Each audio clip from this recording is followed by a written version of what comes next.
Ngayong araw ito yung mga kaganapan namin sa New Year at dahil marami tayong handa at marami tayong salin, dinala natin dito sa floating cottage natin at for sure na mabubungkag na naman ang mga bahaw nito kung samahan niyo kami.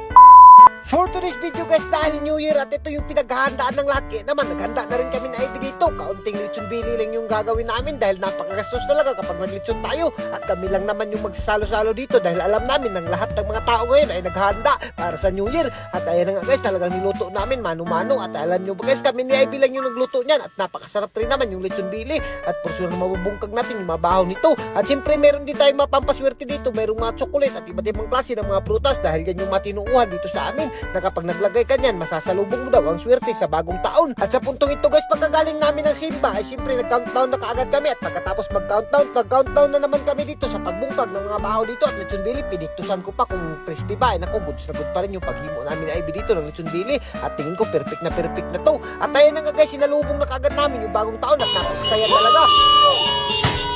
Happy New Year!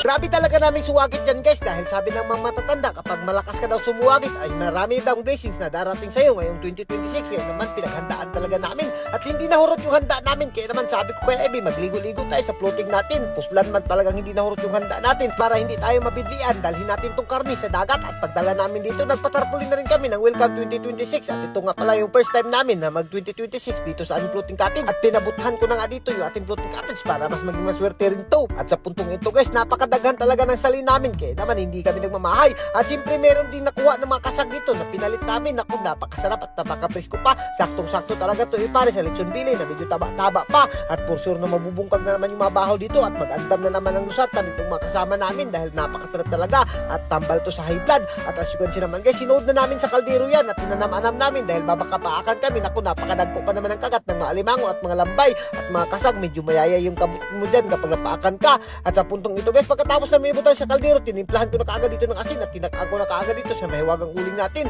At sinama nga pala namin yung mga pamilya namin dito guys para magsalo-salo sa 2026. At sa puntong ito guys, talagang inuswag rin namin yung floating cottage namin dito at tinistingan namin kung okay na ba dahil meron ng CR at pantay na sila. Pero naku guys, hindi pa talaga pantay at umuunlod pa rin. Naku, drum talaga yung kulang dito. Hayaan nyo guys, sa susunod mag-iipon ako, bibili ako ng drum na napakadaghan talaga para hindi na umunlod itong ating floating cottage. At as you can see naman guys, yung iba nasa gawas lang talaga sila dahil kapag sumakay kami lahat, naku, unlod talaga. Kaya naman si akin na lang yung priority namin dito at sobrang nalilipay rin siya.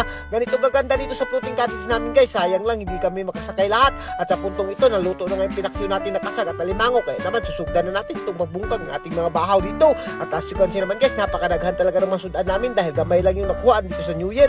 At sa puntong ito, hindi talaga ako makakaon kung walang sukaan. Kaya naman naghimo ako ng sukaan dito dahil mas masarap talaga kumaon kapag may sukaan. At dito, di ko na pinasaylo yung bahaw dyan guys at yung mga kasag at pati si Ivy, pinungkuan niya na para makabuylo siya. At hanggang dito na lang muna siguro kami guys. Abangan nyo yung bagong update dito sa aming floating cottage. Happy New Year sa inyong lahat dyan. Mabuhay kayo hanggang gusto nyo. And guys, kung gusto mong pumaldo, nasa comment section yung link, 59GL guys. Lagi ako pumapaldo dyan. Kaya hindi ka magmamahay kung gusto mo ng ganitong Gcash.